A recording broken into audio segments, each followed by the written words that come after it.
It's a beautiful Wednesday morning. Good morning and welcome to Sunrise Daily and happy celebrations to our Muslim brothers. I'm Neo Taigbe. Yes, indeed.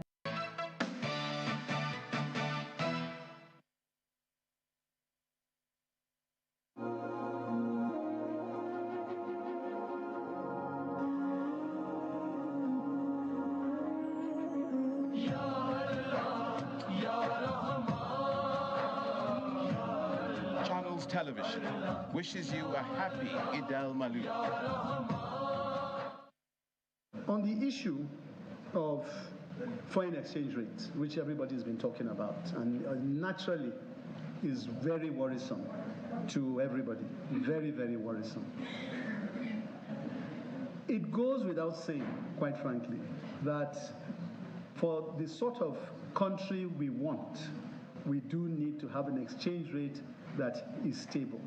And quite frankly, there are short and medium-term measures, but I would say something about the short-term measures because that really is what bothers most people today, understandably. Number one, it is that of what I would term an operational issue. Right now, you have a situation where, and we all know this, we can argue about the figures, the numbers, but we are aware that there are unsettled obligations by the central bank. We are aware there are unsettled obligations. Whether it's 4 billion, 5 billion, 7 billion, I don't know. But definitely the immediate priority will be to be able to verify the authenticity and the extent of what is owed. And then, of course, once we do that, we need to promptly find a way to take care of that. Number two, apart from the operational, there's one that is more system-related. And that involves ensuring that we come up with rules that are open, that are transparent, and that any of the players in that business understands. Those that want to do business in Nigeria, they want to see that the coast is clear. And if they don't, they will continue to hold on to their money. So that's something that I want to share with you so that you will understand that this is the short-term measures are ones that will be very, very important to us, myself and the team. Once we get in, it's something we will address right away.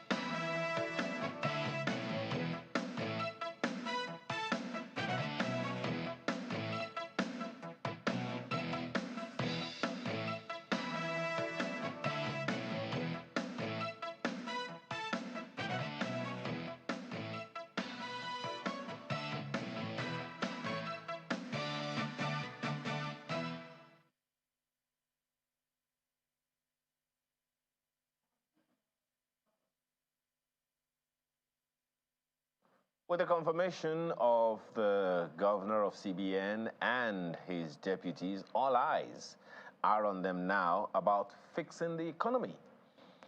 So let's identify some KPIs for consideration, having heard his response, his initial address and response to some questions put to him by the National Assembly. Do you think he has what it takes to address the issues in the immediate, that's in the short term, in the medium term, and in the long term? Let's have conversations around this, as you've seen there, with Mr. Muda Yusuf. He's founder, no, that should be Dr. Muda Yusuf, right? It doesn't matter. He's founder and CEO, Center for the Promotion of Private Enterprises, CPPE. Thanks for joining us this morning. Thank you, and thank you. Good morning, Bukara. First impressions. Yeah. First impressions from that screening and the comments that the new CBN governor made. What are your thoughts? Well, very impressive. His responses to the questions was very, very impressive. And I like the fact that he identified some of the critical issues that we had contended with in the Central Bank of Nigeria. And I think the biggest of the issues were corporate governance issues, because he laid a lot of emphasis on issues of compliance. In addition to the fundamental structural problems that we have in the economy, the situation was compounded by the very weak corporate governance that we had in the central bank and the absence of compliance.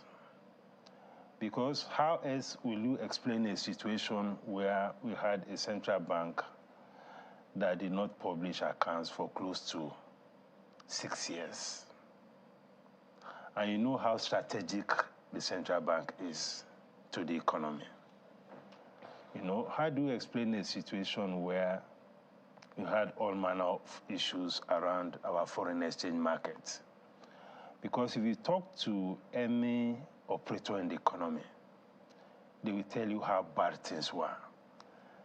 Then how come we found ourselves in a situation where the central bank was giving ways and means far, far above what the statutory limits are? The statutory limits, according to the CBN Act, is 5% of the revenue of the previous year. Ways and means is the kind of credit or advance or overdraft that the CBN gives to government to fill financing gaps. That is what it means. And there is a statutory provision limit of 5%. What we had under the previous dispensation was higher, 70, 80%. So all of these things created very serious problem and compounded the situation. Then just one more thing. Then there are these encumbrances on our reserves. In fact, that is the most challenging of the problems we have. All the analysis we have been making was based on the fact that our reserves was well above 30 billion US dollars. It just came to the open that the situation was much worse than that. And that is what has complicated matters, even as we speak. I'm not even sure that, because the new CBN governor also said that it's when they get into office that they'll be able to look at the books and justify whether or not those things are the way they are. But the issues you are raising about the previous administration at the CBN was also inferred in the comments of the president of the Senate.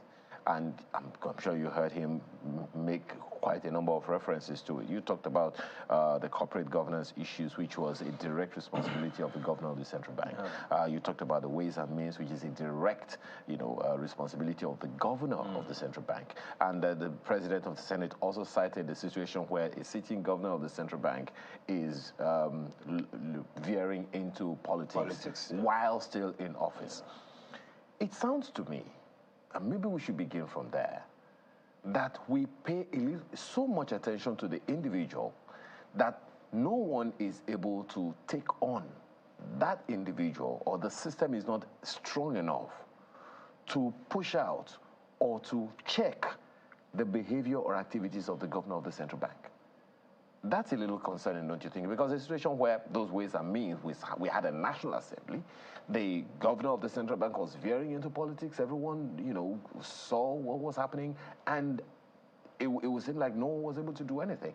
Is there a way to ensure that such doesn't happen? The CBN, the president of the Senate, was saying it rather, seemingly jocularly.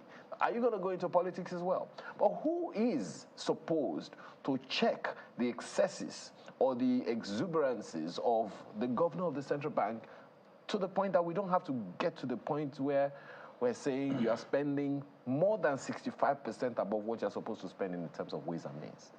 You see, these are reflections of institutional weaknesses. Because normally, if you look at the laws and all the structures in place, there are structures to ensure controls. Because just as some people say, trust is good, but controls are better. there are systems in place to ensure controls. Now, the Senate President was also in the National Assembly up until before he became, and he was there when all of these things were also happening. We had a committee that is supposed to exercise oversight over the central bank, both in the Senate and in the House of Reps. What were they doing? Because one of the biggest functions of the National Assembly is to ensure checks and balances. How can you, as a committee of the National Assembly that is supposed to exercise oversight over such a critical institution, sat there and all these infractions were happening? So you think they're also culpable? They were compromised and culpable. And that is why in this system, it is good for there to be consequences. Sorry, on that same issue, sorry, Bukola, sorry. On that same issue, as you said, we have the House Committee, we have the Senate Committee. Isn't both of them are culpable? Of course. How else will you explain this? But Dr. Yusuf, you were there for how many years? And all of these things were happening? And none of them had the courage to stand up. But even members of the National Assembly, how many of them stood up to challenge these things? Apart from those in the committees. The whole system was compromised. But on that same issue, it was addressed by the Senate President when he, told the CBN governor frontally before his confirmation, that, when you get office, you're going to forget that there is a parliament, and would you shun calls or invitations to the National Assembly to answer questions, as was reminiscent of the past. So wasn't that taken care of in that interaction yesterday? No. We are talking about consequence management. Look at the damage that has been done. What did they do when those things were happening? Because they had the powers. We are talking of a National Assembly that has the power to even remove the president. That is how powerful they are. But what Bukola is saying is that the man was invited, but according to the president of the Senate, he didn't show. Then what did they do? That's the past leadership. What did they do? We are talking of a national that can impeach the president himself. How can an appointee of the president just disrespect them with such impunity? The point I'm making is that the whole system was compromised. That is why I'm saying that they're also culpable. The system was compromised because when you compromise any institution, you weaken your authority. Compromise weakens the authority. You don't have the moral authority to say anything to the man when you have been compromised. That is my own understanding of the situation. But was that also taken care of, when members of the Senate were asking about the matter of corporate governance, where the boss doubles also as the chairman of the board?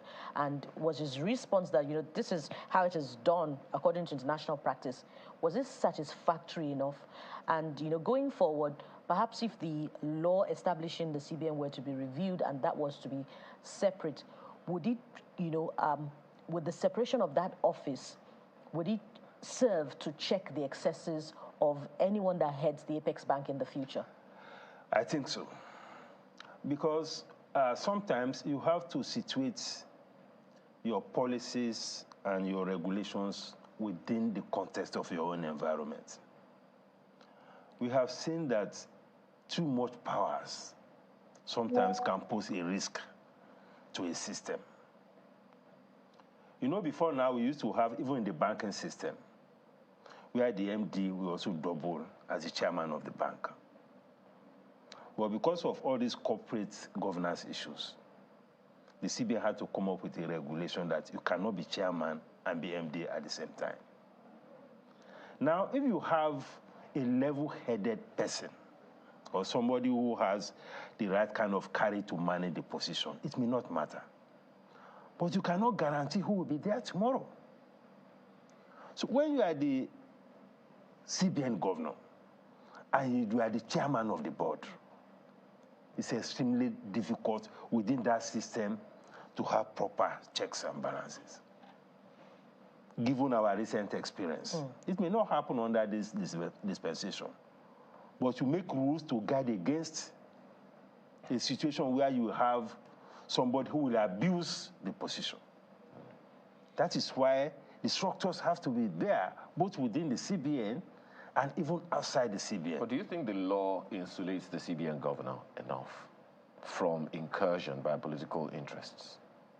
Of course, to the extent that you cannot remove the CBN governor unless with the consent of the National Assembly, although there are issues around that now. Because people talk about whether suspension is removal or something like that.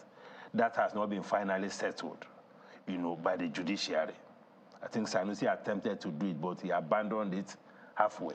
But why was that not the case during the last administration when we had the Naira redesign policy where fingers were pointed at, members of the presidency of the last administration, and then his purported incursion into politics? That's the former CBN governor.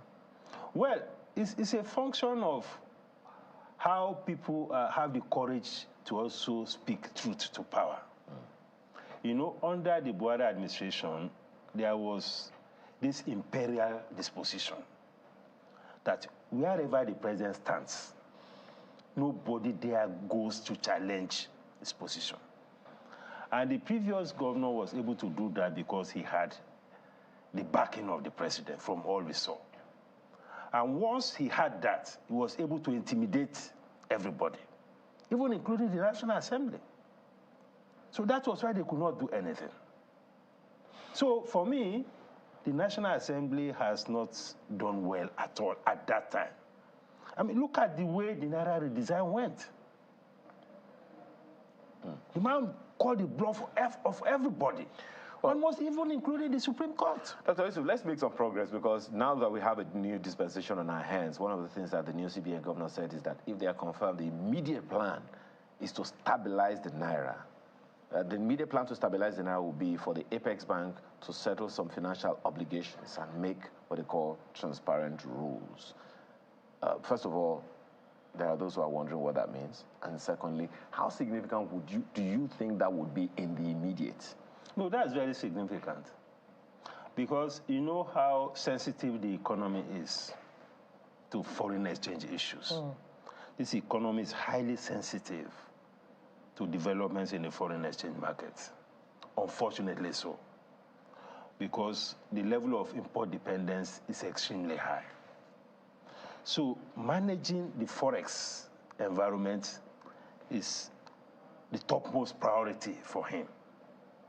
And what we're experiencing now, and just in line with what he said, is almost a total collapse of confidence. And once confidence collapses in any system, the whole thing will spin out of control. That is why we are seeing the kind of, very serious speculative activities now. Both those who need the dollar for business, those who don't need the dollar, those who just want to convert them, all of them are rushing now to buy foreign exchange. And that's a major issue. Look at where it has gone. So what he said is right. We need to move very quickly to restore confidence. But the bigger challenge is, where is he going to get the supply? Absolutely. Can he to deal with that? Can he achieve that without the federal government's definite support of plugging the loopholes in crude oil theft? Well, that is part of it. But the best he can do as a central bank is to look at the policies that are existing and remove barriers to inflows, remittances, and other foreign inflows into the economy. And he said it repeatedly, that he will have to work in collaboration with the fiscal authorities to achieve most of these things. Because the challenge is both policy-related and also structural related. And some of those things will take some time, because we are talking of a backlog of maybe $6 billion, $10 billion. It will take time and maybe to clear that. And if you don't clear the backlog, you cannot properly restore confidence in the system. I know my colleague in Abuja has more questions for you, but just before we go to Abuja, the promise of, doubling the growth rates and achieving a $1 trillion economy in the next 8 years. How realistic is it?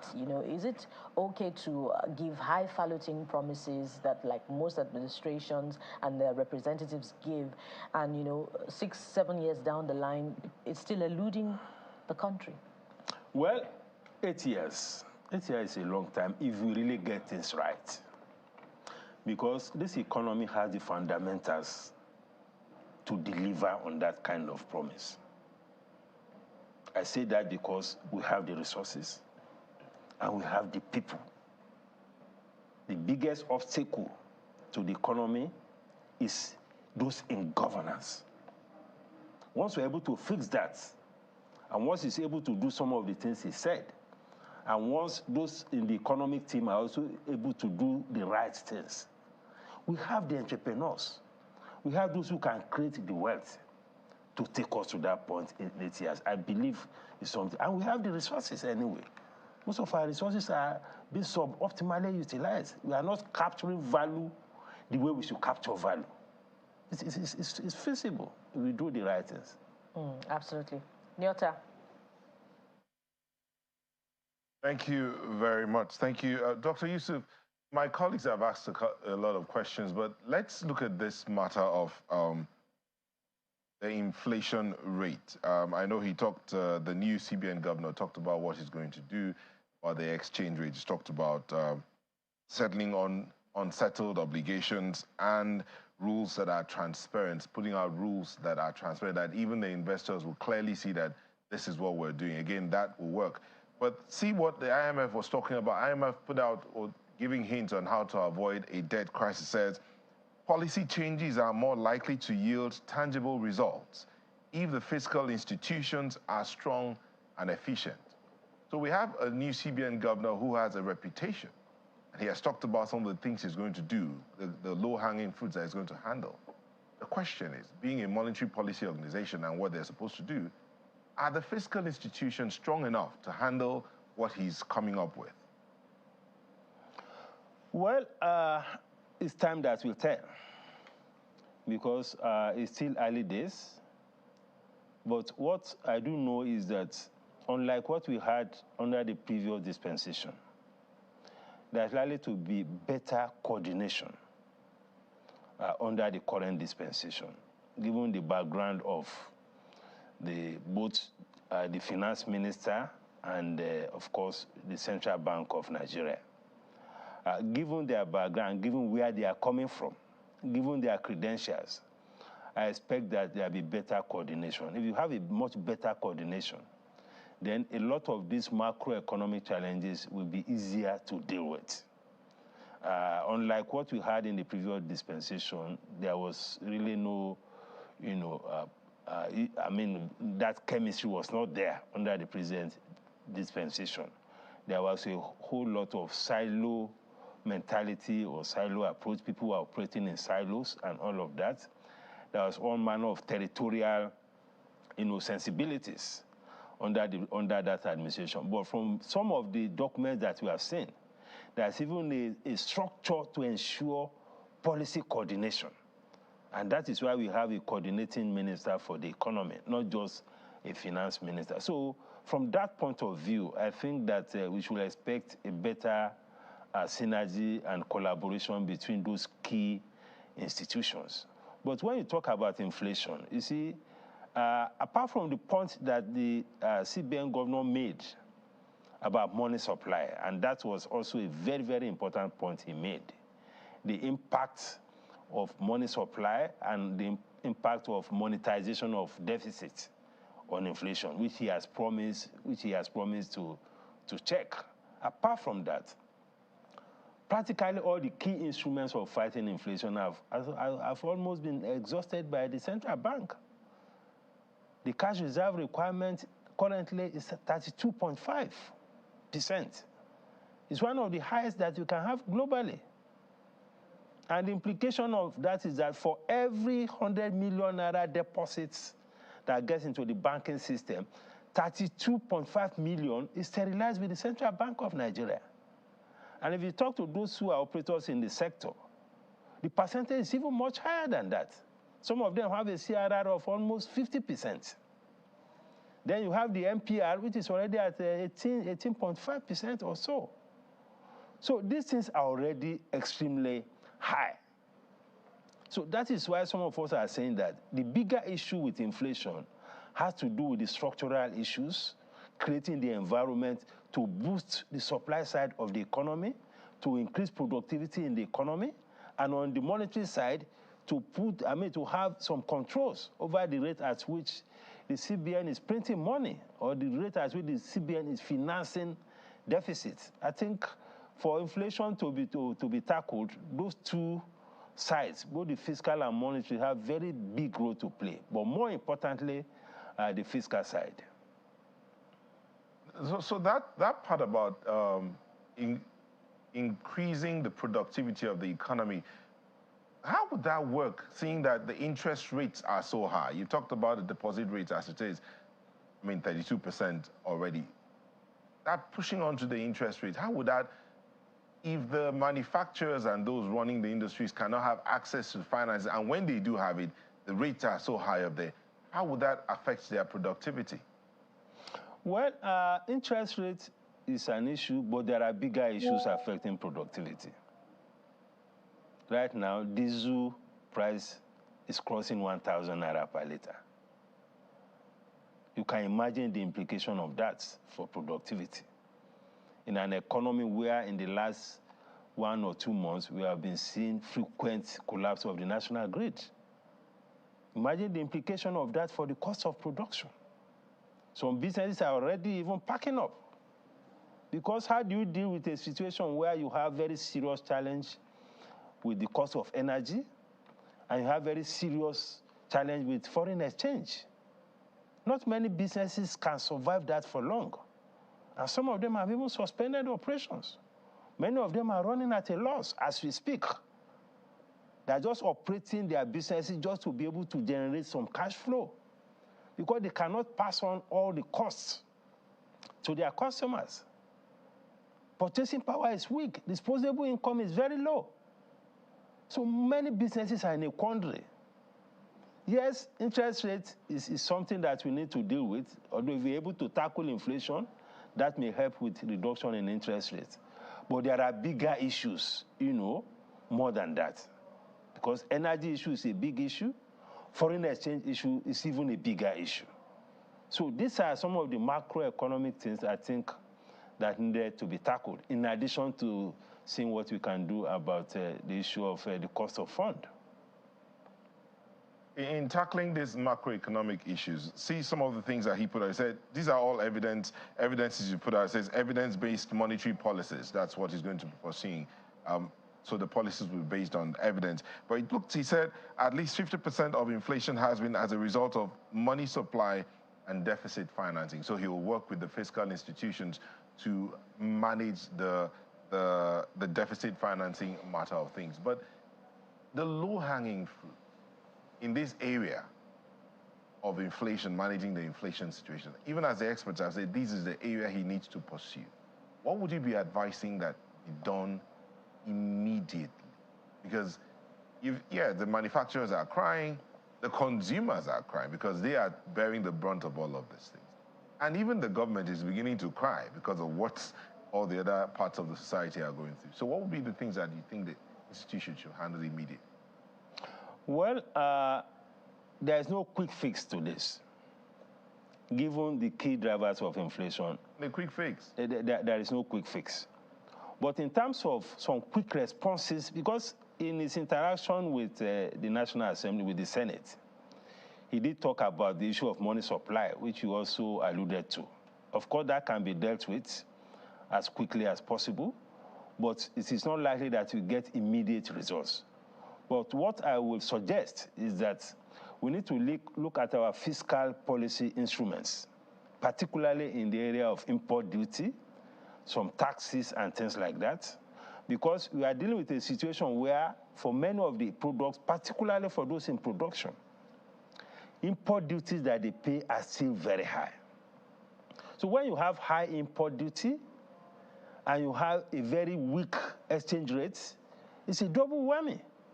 On top of that, you have high energy cost. So if you cannot control the energy cost because these are, external variables, something that are external to our environment, at least we can control our import duty. Import duty on critical raw materials, import duty on critical inputs that people are using for production. I think that is one quick thing that we need to do.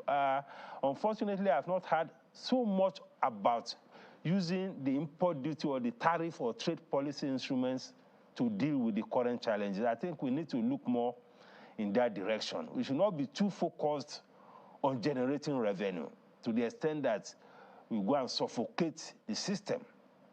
You should create a breather, especially for those in production. If you cannot bring down immediately the exchange rate, at least you can bring down the import duty and some of the taxes for some critical components of the economy. I think that is one thing that can be done immediately, in addition to, of course, the medium to long-term issues of trying to reduce money supply, curbing insecurity, ensuring that electricity supply and all of that. Dr. Yusuf, when you say reducing money supply, then there's the other bit about domestic, mobilizing domestic revenue.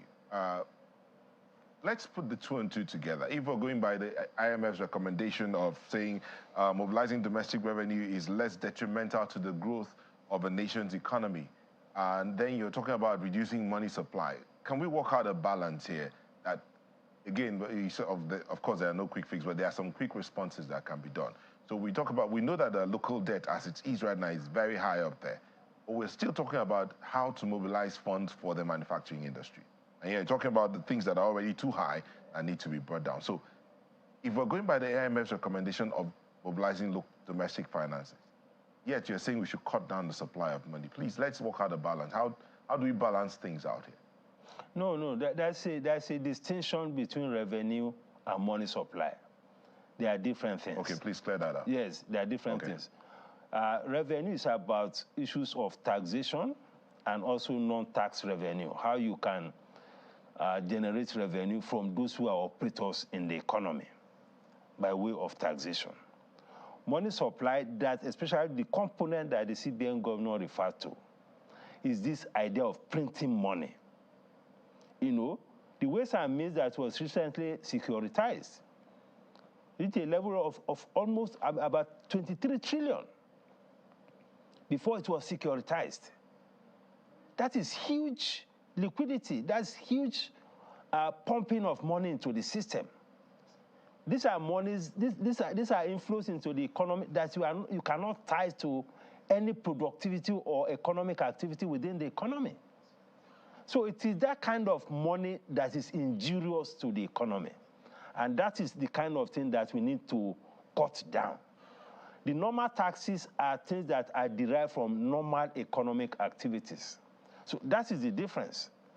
The money supply, especially the financing of deficit by the CBN, is very, very injurious and detrimental to the economy. It creates challenges for inflation, it creates challenges for exchange rates. And I think the CBN governor emphasized that very well during his interaction. Dr. Yusuf, we'll take a moment and go on a quick break. When we come back, that matter of mobilizing domestic revenue, especially for the manufacturing industry, and to quick-sack the economy, we'll look at that when we come back from this break. Stay with us.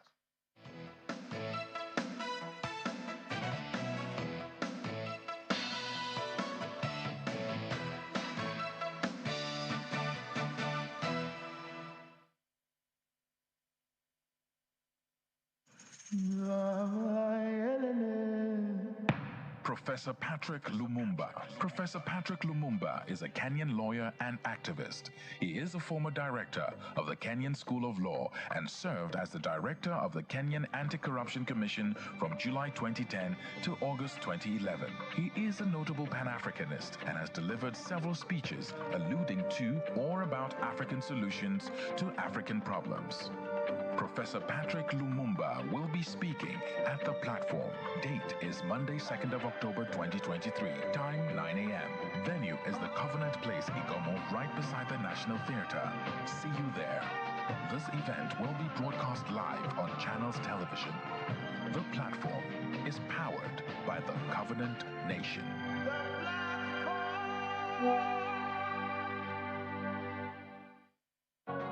Southwood. Fine furnishings for your home and office. Southwood is a Nigerian company dedicated to improving the quality of workplaces and homes. Our space planning and craftsmanship allows you to create a highly customized and comfortable office environment for hardworking and busy executives. Southwood solutions are perfect for today's flexible work cultures. Teamwork, transparency, collaboration. A well-designed and comfortable work environment is proven to increase productivity and morale. Our elegant home furnishings provide the ultimate in comfort and quality. Southwood, furnishings that shape your world. Visit us today at southwoodnigeria.com. Email us at furniture@southwoodnigeria.com or call 0700 Furniture.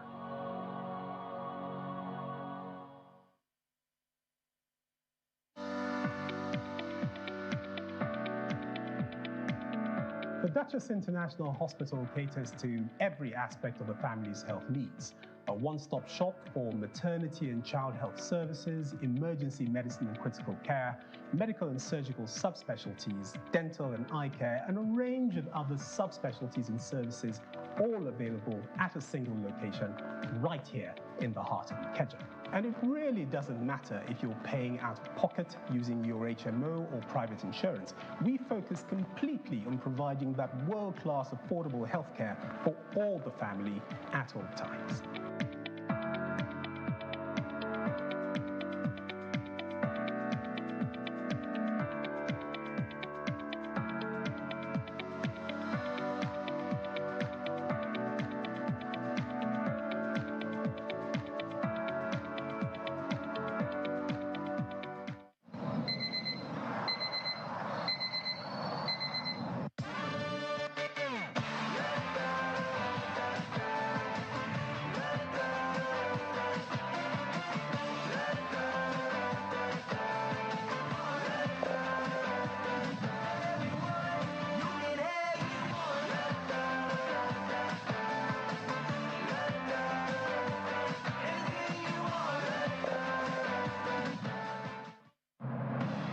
On October the 1st, 2023, Nigeria will be over 23,000 days, 756 months, 63 years as a sovereign nation.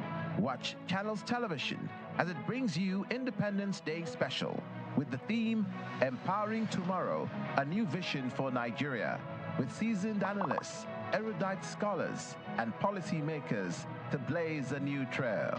Vision for the economy, not about the 10 or 4 years, but a vision that talks about what you want to make of this economy in the next 10 years, which means you must look beyond your own time in the office. If we're weighing down the military on all sorts of internal issues that we're having, who is going to solve this issue? We need to start empowering all the other civil policing agencies we have. Join us on Sunday, October the 1st, 2023, 7 to 9 a.m. to dissect the president's speech. Then Sunday Politics, 7 to 9 p.m. On Monday, we return with a bang between 5 to 9 p.m. for a town hall, only on Channels Television, a network built on trust.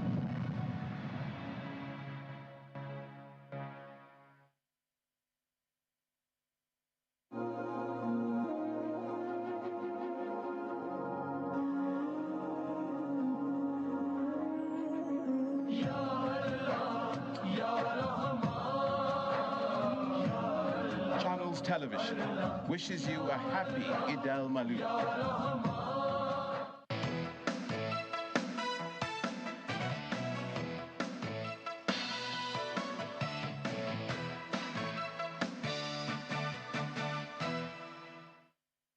Welcome back. Our closing moments with Dr. Muda Yusuf, founder, CEO of Center for Promotion of Private Enterprise. Dr. Yusuf, that matter of mobilizing domestic debt. I know that on the floor of the Senate, one of the senators was advising the new CBN governor to take advantage of the borrowing gap. Debt to GDP right now stands at about 30%. Saying you could still harness up to 70%. But how do we go about mobilizing revenue within local revenue, domestic revenue, without adding too much of a burden on our debt stock? Well, I think the president has started well with the Taiwo Oyedele committee that was set up. They have a clear roadmap as to how to achieve revenue optimization. So, I mean, they are talking about harmonizing collection of revenue, for instance. That, for me, I think is a step in the right direction. They are talking about plugging leakages, particularly with respect to the MDAs that are generating revenue and that are not remitting what they should remit. I think that, for me, too, is also good. Then some of the reforms that had taken place, particularly the forex exchange rates convergence and the fuel subsidy removal or reduction, has also, boosted revenue significantly. And evidence of that you can find in the last FAC meeting, where they had so much revenue that they had to cut back on even what was to be distributed. So these reform measures are also boosting revenue. But we need to also move quickly, to ensure that we create the right environment for those businesses that are generating the revenue for government. Because if they continue to face the challenges, particularly the kind of challenges they are facing, then the outlook for revenue may not be as bright as people expect. Because, I mean, you have to be in business to be able to pay taxes. You have to be doing well to be able to pay taxes. So all the critical issues confronting domestic businesses, I think, is something that we need to prioritize. Yes, it's good to look for foreign investors and so on, but we need a lot more focus on domestic investors and addressing their concerns. And the CBN governor also talked about the issue of stakeholder engagement. I think that is very critical. Policymakers cannot understand the economy better than those who are operators in the economy. So both the CBN and all the key ministries should regularly engage with the stakeholders so that whatever policies they are putting in place will be fit for purpose. You don't impose a policy that is not appropriate for the kind of environment in which you are. So stakeholder engagement is extremely very important. Yeah, absolutely. And not just the CBN and the ministries, but also the manufacturers as well. And I noted that earlier you touched on the CBN, the new governor's resolve, to sanitize that sector by taking a look at the rules of operations. You talked about an economy where the energy sector is hugely dependent on the foreign exchange market as well, because it's also denominated in dollars. But look at this, Dr. Yusuf. On the front page of The Guardian this morning, the big story is more factories, businesses may shut down as diesel hits 1,100 naira per liter. But there's also something that it talks about, what manufacturers spent on alternative energy between 2016 and 2022. And there are huge figures here, Dr. Yusuf. So what's the potential of this alternative energy market within Nigeria? And what rules of operations would you be recommending that the federal government, through the new CBN leadership, puts in place such that manufacturers can be less dependent on these other main energy sources? Well, I think these are essentially fiscal issues. And the government needs to respond to the issue of power supply very urgently and more fundamentally. Because if we had steady public power supply, why would people be relying on diesel for production? Why would people be relying on PMS to power their generators and all of that? So we should prioritize improvement in electricity. The government has done well. At least we have seen some policy reforms, decentralizing electricity generation, distribution, and all of that. But we need to do that a lot more quickly so that we can deliver power But there are other power sources that manufacture. There are other power sources, but the cheapest of all, the most dependable, and given what is happening all over the world, is this public power supply. It's cheaper than diesel, it's cheaper even than gas, and it's much more environment friendly. So the government needs to do a lot more. We cannot just leave it entirely to the private sector, because power is a developmental issue. You don't leave something that is purely development, that is strategic to economic development, that is strategic to productivity and competitiveness. You don't leave it entirely to the private sector. So governments will have a way to also have an input and do some heavy lifting in the power sector so that the private sector can take over from there. You can see that most of the investors in that space, most of them are struggling. Even the good number of people will say what has been, excuse me, it was in the hands of the government before, and some sectors of it are still in the hands of government. I don't know what have we come up with. Anyway, excuse me, but that's beside the point. Just before we go, Dr. Yusuf, I want to ask this question. In the light of the previous administration's Chinese yuan naira swap, that's the perspective from which I want you to look at this. The dollar has been the global reserve currency since the 40s. And I understand that there are a number of other countries who are looking to other, reserve currencies as opposed to the dollar. Given the volume of trade between Nigeria and other countries other than the US, and by the way, it so happens that China has the largest reserve of more than 3 trillion in its reserves. So one wonders then, do you think Nigeria should be looking to a different reserve currency so that maybe that will, one way or the other, reduce the dollarization of the naira? Do you see that happening? Well, it's a good idea to diversify, the way in which we keep our reserves. But what is most fundamental is to build an economy that is very productive, that is competitive, regionally and globally. Because whether you are talking of Chinese yuan, you are talking of dollar, you are talking of euro, your capacity to earn those things depends on what you're able to produce and how competitively you're able to produce. I think those are the more fundamental issues. Of course, there are a lot of sentiments about moving away from the dollar and all of that. Our destiny is in our own hands. If we're able to have an economy that's very productive, and we'll be able to have more say as to what happens. And in any case, trade is not business that does the trade. I mean, it's not government that does trade, it's business people. So it is business that will determine if we export to China or somewhere. You are going to determine which currency you want to be paid. And it depends on, again, how liquid and how reliable those currencies are. Because when I look at the Chinese yuan to the naira, it's just over 100 naira. And then to 1,000, come on. Don't even answer that one. Dr. Muda Yusuf, founder, CEO, Center for Promotion of Private Enterprise. Thank you so much for your time. Thank you very much, my pleasure. Really appreciate it. Thank you. So we're back right after now to take on another conversation. When we return from this break, do stay with us.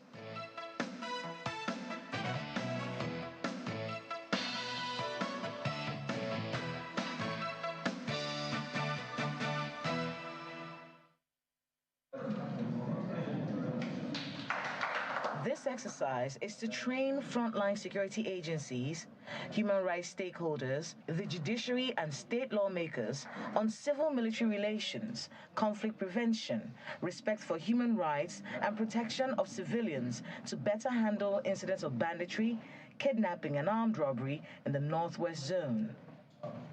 These incidents of insecurity have resulted in the death of many, displacement of thousands, and kidnap of many others, whose families pay ransom before they're released, while communities have also suffered collateral damage during military operations to nip the menace in the bud, creating mistrust.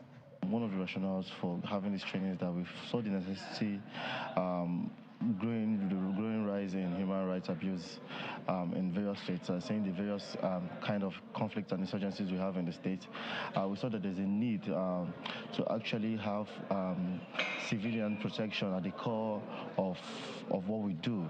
One is to actually equip the stakeholders, especially security agencies, with the right knowledge on how to actually engage civilians once they have these actually situations that occur and may arise in the state. In Nigeria, we have many laws.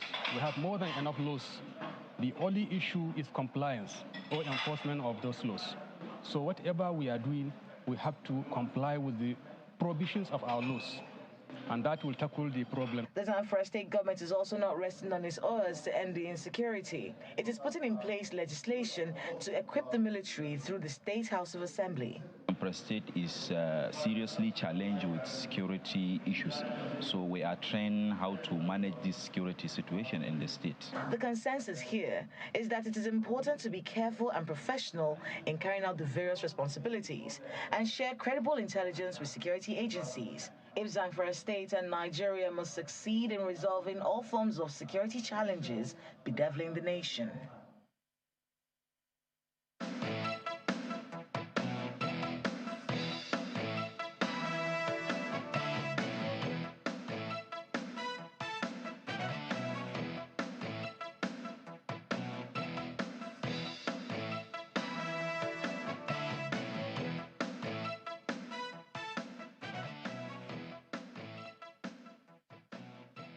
Thank you for staying with us, and that's where we're going. The Zamfara security. We do remember that the Zamfara state government had accused the federal government of negotiating with bandits, which suggests that they are on separate pages, and this may hinder their quest to tackle the terrorist situation headlong. Our guest is Sani Abdullahi Shinkafa, who's a former chairman of the Committee on Prosecution of Armed Banditry and Related Offences in Zamfara. Thank you for joining us. You were a former chairman of a committee set up to look at how to prosecute armed banditry and other related. This matter that is coming up now, the Zamfara state government and the federal government going back and forth. First of all, Zamfara state government has said we're not negotiating with bandits. But now the government is saying the federal government is negotiating with bandits. What's going on here? Well, you see the constitutional responsibility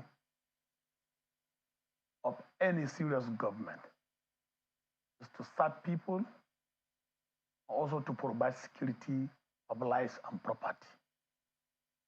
So the issue of protection of lives and properties of citizenry lies within the ambit and the functions of the federal government. Mr. President is the Commander-in-Chief of Armed Forces of the Federal Republic of Nigeria. It is on record when the students of the Federal University Gusau were arrested, were kidnapped, and adopted by armed bandits. President gave a marching order to the military and the security agencies to rescue these kidnapped female students, which were kidnapped last week in Gusau, who are also students of the Federal University. So there are many approaches in the fight against insecurity, which comprise terrorism, armed banditry, cattle rustling, kidnapping for ransom. That is two approaches, kinetic and non-kinetic approach. So the kinetic approach is where you use total military operation in the fight against armed banditry, terrorism, and any form of criminality. Non-kinetic is where you engage traditional rulers, Fulani leaders, respected members of a society and other religious bodies, even the security committee in a locality. Because to save some collateral damage, to save costs in buying arms and ammunition, and also to bring harmony in a locality. So the state governor accusing federal government of negotiating with the bandit or negotiating with any form of criminals in the state is out of context. We should not play politics with the life of people and their properties. It is on record. The governor met with the National Security Advisor, with him and the governor of Niger State, and also Senate Committee Chairman on Security and Intelligence, to discuss the way to go about restoring peace in Zamfara State.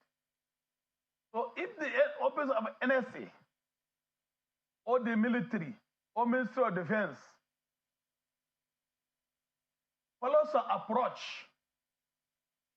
to tackle the insecurity in Zamfara State, I think the governor will be very appreciative of that effort. Because the governor's responsibility is to govern the state and also to deliver dividend of democracy. When there's no peace, no security, all the socio-economic problem in the state will be downgraded. So I do know that there is no governor worth his onions that will sit down and watch his house in chaos and not do anything about it. And you said here now the president is the commander-in-chief of the armed forces. Yes.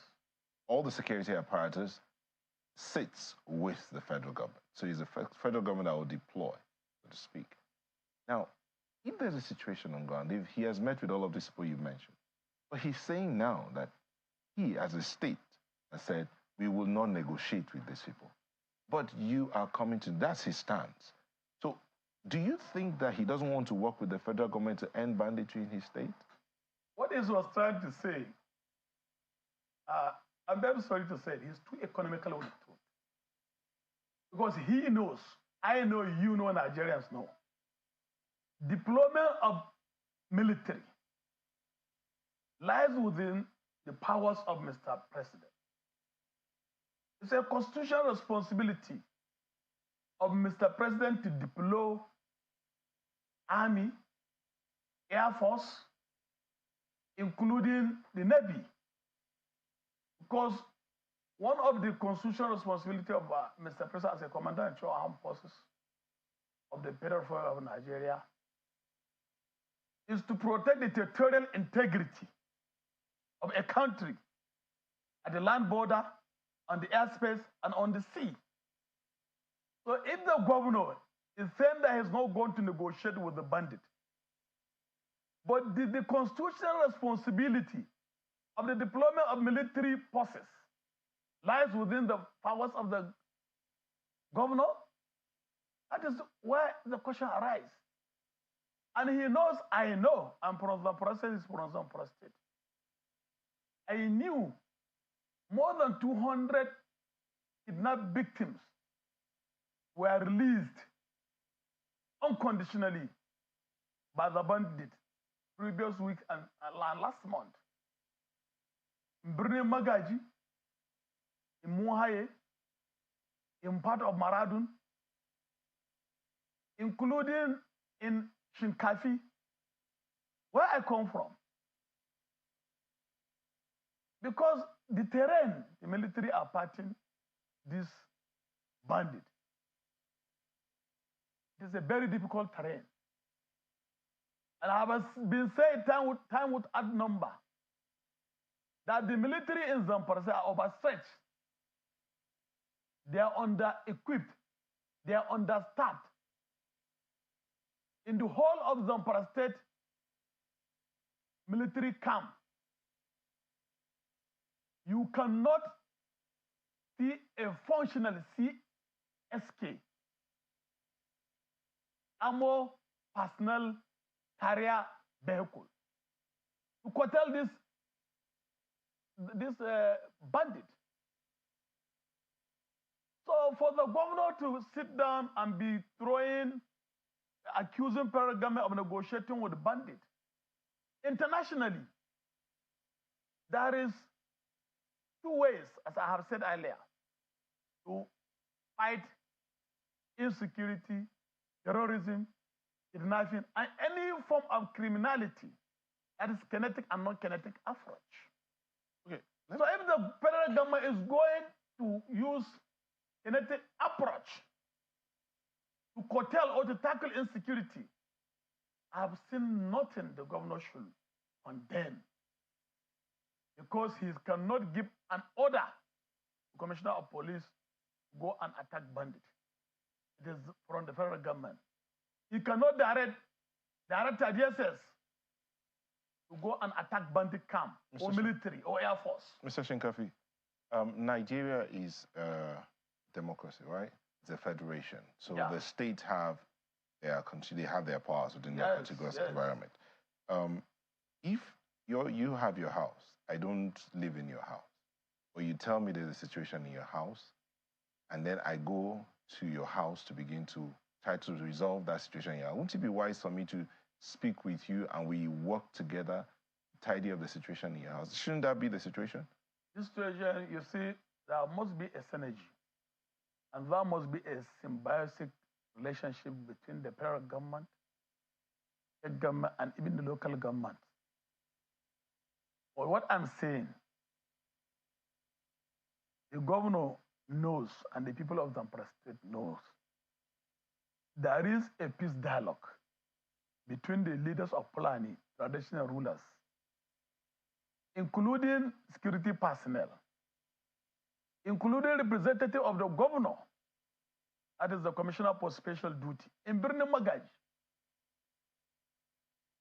I have a reliable information that the security agency sat with the representative of the governor. In that peace dialogue? In the peace dialogue in Birni Magaji. Who initiated the peace dialogue? The peace dialogue is between the military, as is the military, and the state government, and the locals there. Okay, so the military representing the federal government, state government, and the locals locals are there, because what I'm trying to tell you, I have said it. You have to use two approach: kinetic and non-kinetic. A non-kinetic approach. Okay, we'll take a moment. We'll go on a quick break. We'll come back and pick it up from this point here. Please stay with us. Thank you.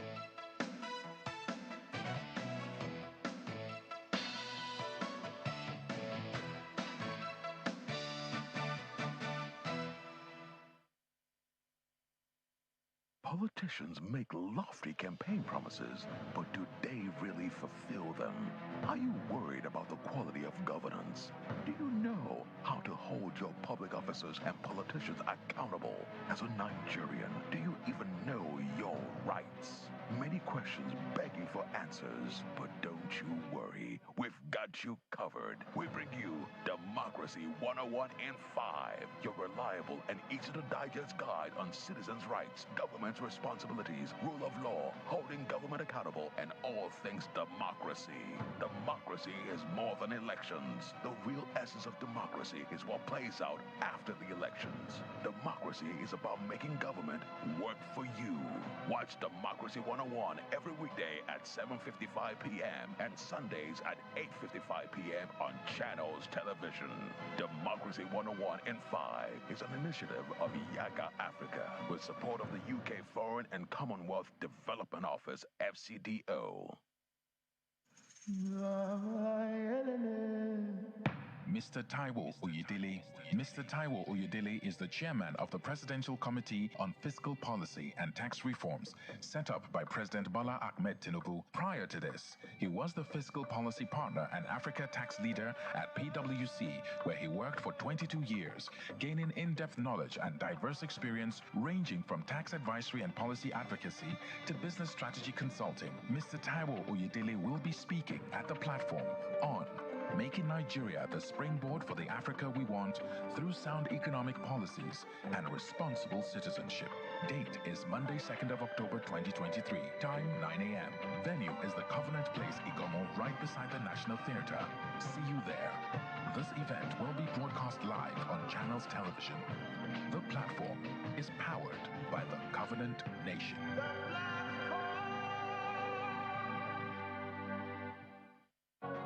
Southwood. Fine furnishings for your home and office. Southwood is a Nigerian company dedicated to improving the quality of workplaces and homes. Our space planning and craftsmanship allows you to create a highly customized and comfortable office environment for hardworking and busy executives. Southwood solutions are perfect for today's flexible work cultures. Teamwork, transparency, collaboration. A well-designed and comfortable work environment is proven to increase productivity and morale. Our elegant home furnishings provide the ultimate in comfort and quality. Southwood, furnishings that shape your world. Visit us today at southwoodnigeria.com. Email us at furniture@southwoodnigeria.com or call 0700 Furniture.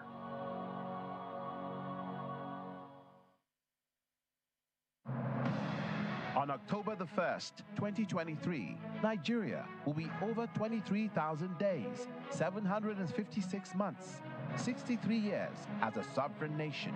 Watch Channels Television as it brings you Independence Day Special with the theme Empowering Tomorrow, a New Vision for Nigeria, with seasoned analysts, erudite scholars, and policymakers to blaze a new trail.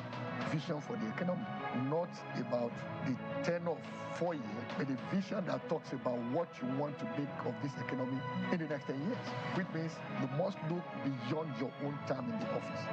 If we're weighing down the military on all sorts of internal issues that we're having, who is going to solve this issue? We need to start empowering all the other civil policing agencies we have. Join us on Sunday, October the 1st, 2023, 7 to 9 a.m. to dissect the president's speech.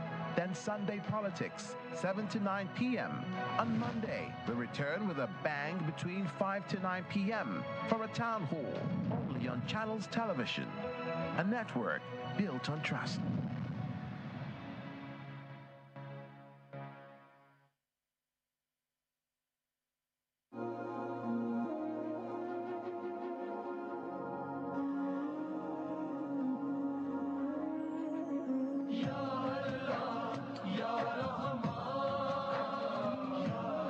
Channels Television wishes you a happy Eid al-Maulud.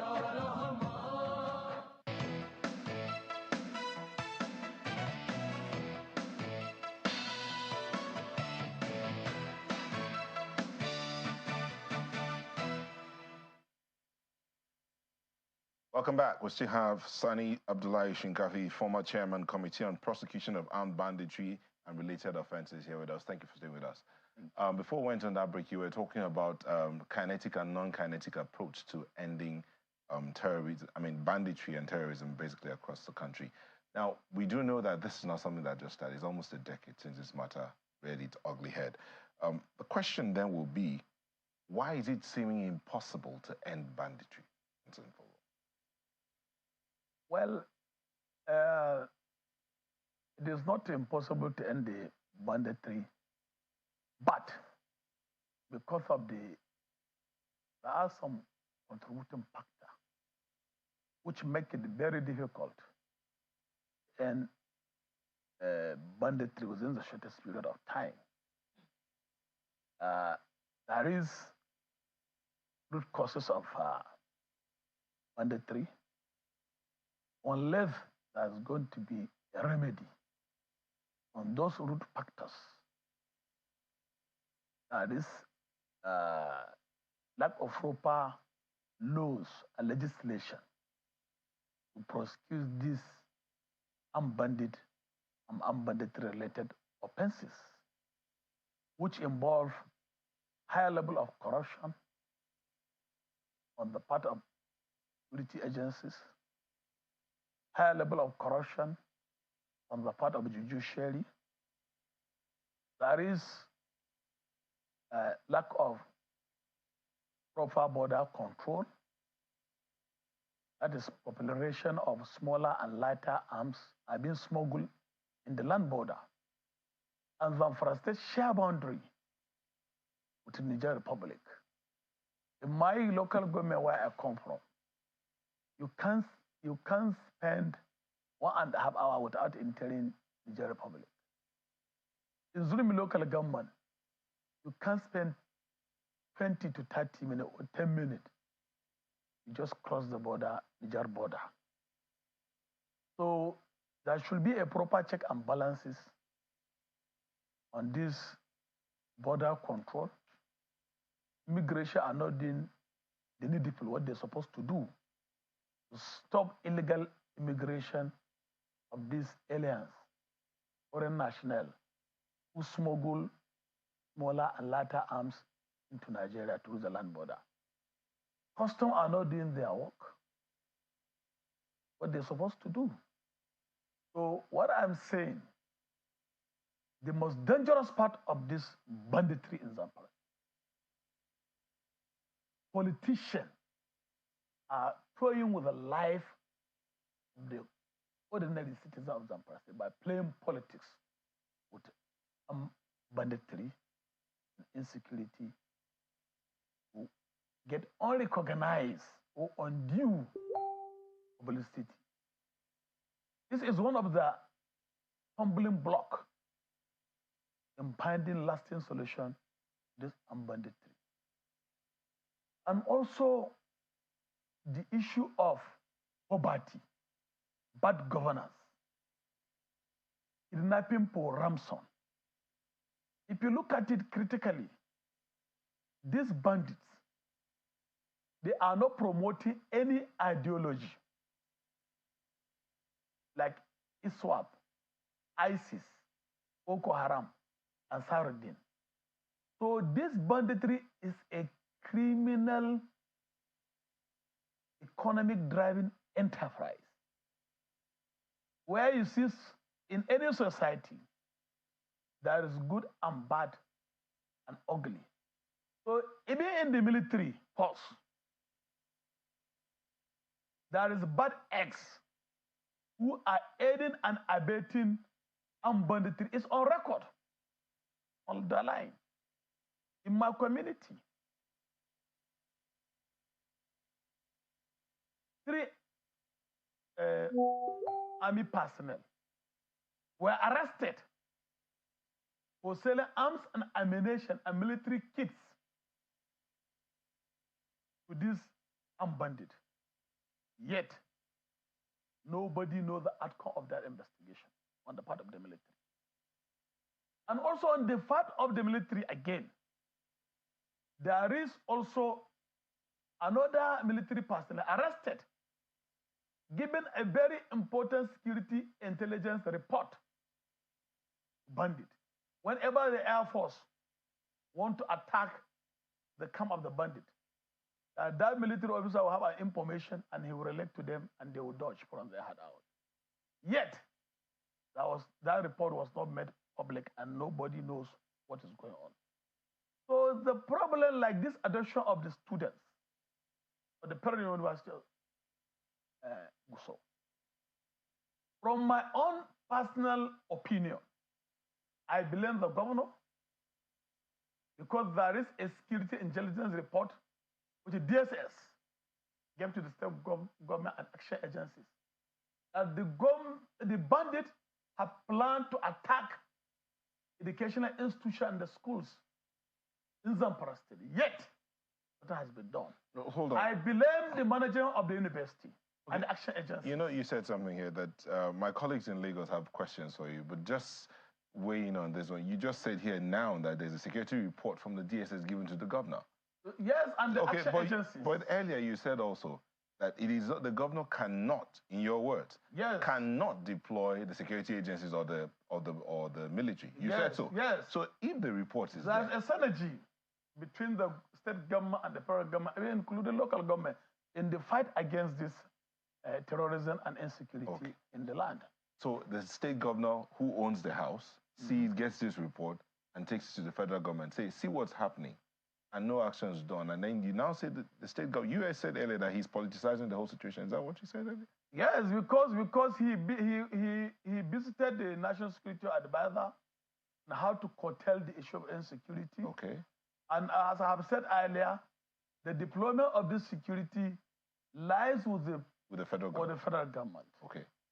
And on this note, he has no constitutional right whatsoever to say that he's going to use full kinetic approach to end this banditry. He doesn't have some power because this military cannot take order from him. Okay, let's take this to my colleagues in Lagos. We'll come back here. Aya Buki. Yes, thank you, Nyota. Mr. Shinkafi, I'm wondering if we missed out on whether or not you told about the details of this report by the DSS to the state governor. But before we explore that, let's touch on the negotiation that you talk about, that you said happened between the military, the state government, and the locals. I believe you said in Birnim Magaji. If not, you can clarify that. If this indeed happened, then why the disagreement between the federal government and the Zamfara state government over ongoing negotiations with bandits, with the defense minister clarifying, saying that we are not in any negotiation with bandits in Zamfara state, but the state government is insisting that the federal government is engaging in negotiations with bandits in Zamfara state without carrying it along. So where did the disagreement arise from? If you're telling us categorically that there is a representative of the state government in that negotiation. Well, it is very unfortunate that politicians are trying to play politics with the lives and property of the citizens in Zamfara state. It is on record. Anybody is at liberty to find the details from the secret police or from the military. When the peace dialogue was initiated in Birnim Magaji, representatives of security personnel were there. Representative of the Plani, that is Alaji Shinge, and other Fulani leaders, including traditional rulers, including the Commissioner for Special Duty, the governor, was there.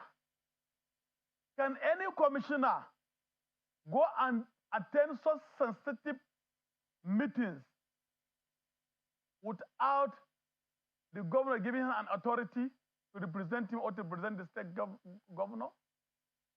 So clearly the Commissioner for Special Duties is holding brief for his principal, that is the governor. So the issue of the report you are talking about, the State Security Service made available report to the governor and the action agencies. There is some notorious armed bandit kingpins who have made it publicly that they are going to attack some educational institution in Zamfara state. Yet, the state government, the action agencies, and the management of the University of Gusau refused to take a proactive measures in curtailing the adoption or the occurrences of kidnapping of these students. So this is a serious threat to the life and property of people of Zamfara state. If the state government and federal government are accusing or counter-accusation. So the most important thing is to safeguard the life and property of the good people of Zamfara state. Enough is enough. The people of Zamfara state are tired of this banditry. The socio-economic development in Zamfara State is in stagnation level. Nothing is going there. There's a lot of people millions of people who are displaced. People cannot go to their farmlands. All economic activity in Zamfara State is grounded. But Mr. Shinkafi, people are living in depression, in anxiety, in starvation, in hunger, and disease. Mr. Shinkafi, why do you think the state government is feigning ignorance of this ongoing negotiation if its own representative is in that negotiation with the federal government and bandits in Zamfara State? What I have said earlier, that the civic responsibility of any responsible government is to serve people and also to provide security. If the federal government is doing all effort to tackle this issue of insecurity through kinetic and non-kinetic approach, that is by deploying full military force to fight this banditry, they can also take a second leg of non-kinetic approach. So the state government should be appreciative, and the governor also visited the Office of National Security Advisor with his counterpart governor from Niger State, because we share boundary with Niger State from Ansado axis, and with the Senate Committee Chairman on Security and Intelligence. So for him to prove that he's ignorant of what is happening in Zamfara State, I think he's not appreciative with what the government is trying to tackle the issue of insecurity in Zamfara State. Well, Mr. Shinkafi, if I can quickly allow me to... Just 1 second, Mr. Shinkafi, if you don't mind me butting in very quickly, because, you know, it's unfortunately, well, it just so happens that, you know, quite a number of governors in Zamfara State Zamfara State has a history of negotiating with bandits over the years, with some previous governors, Governor Yerima, Governor Matawali, and the rest of them. And a good number of them are still recommending that to the federal government now. But that's not even where I'm going. In all of the conversations you've had of that, one very important thing you said was that the DSS has information that these things happening now were going to happen, and you've said that nothing was done about it. Is there a role that the locals could have played? This is not in any way, manner, shape, or form absolving government, federal, or state of their responsibilities, but is there a role for the locals? Because all insecurity is local. So is there a role that the communities themselves where these things happen could have played, with the local government authorities and all, to ensure that these things don't even get as bad as it became, that it's lasted for this long? Most of this banditry, kidnapping, factory rustling, and displacement of people from their ancestral homes, mostly are in the remote area and the rural area, where the terrain is very difficult for the security personnel to launch an attack because of lack of modern equipment to fight this banditry. The locals can play a very, very good role in curtailing this issue of insecurity by providing meaningful information or security intelligence to the action agencies and the secret police. But the problem, most of these locals also, because this banditry started for a decade, most of this banditry, some locals also were beneficiary of this banditry. All right. Because of informants, some unpatriotic traditional rulers are aiding and abetting this banditry. Okay. Mr. Shinkafi, we really have to go. But you said in that meeting you said with the locals and all of that, and security and all, you mentioned that the commissioner for special duties in Zamfara was in that meeting. Yes. What's the name of that commissioner? The commissioner for special duties is Nasuru Zurmi.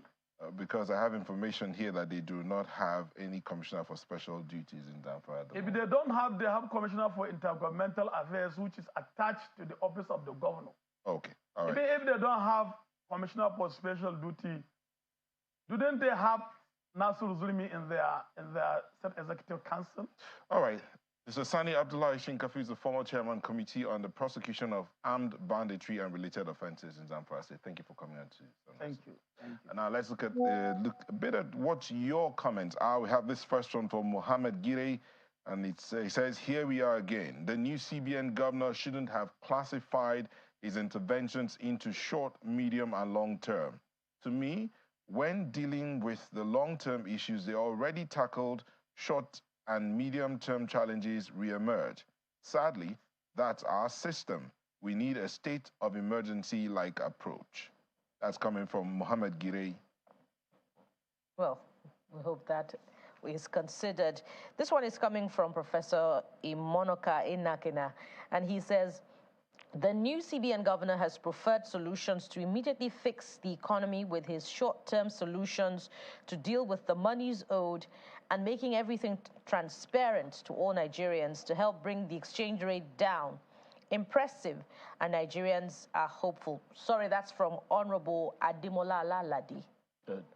And now the one from, excuse me, Professor Nakena. Says in pursuance of veritable government policies as predictable, this government's economic team and CBN must start by curtailing the pervasive economic inequality and endemic institutional corruption, which is pernicious to our development. Government must also redeploy the resources made from the removal of fuel subsidy in intervening in the critical sectors that will impact on the daily lives of Nigerians, especially those below poverty line, who are expected to experience the impact of governance, economic reforms, and growth in the short and medium term. And Professor Inakena's comments brings us to an end of Sunrise Daily this morning. Thank you for the privilege of being a part of your day and public holiday at that. I'm Ayamakine. Have a great day. Indeed, ensure you make the best of the public holiday by resting. Thank you for watching. I am Bukola Koka.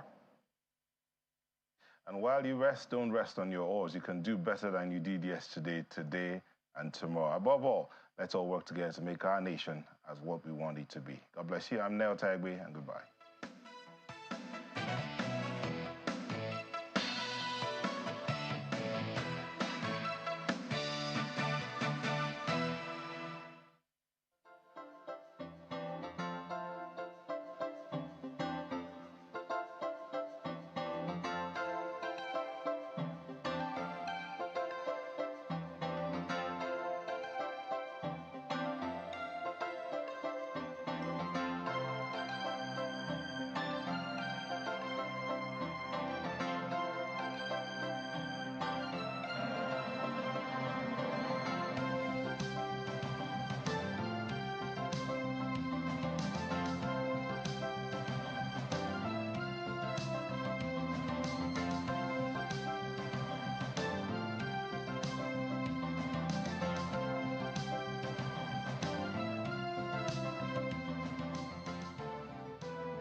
Top of the morning and welcome to our special coverage of the Russian invasion of Ukraine. I'm Olumide Macaulay. The headlines. Russia blames US for Nord Stream destruction, citing emerging evidence. Russia hits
Yeah.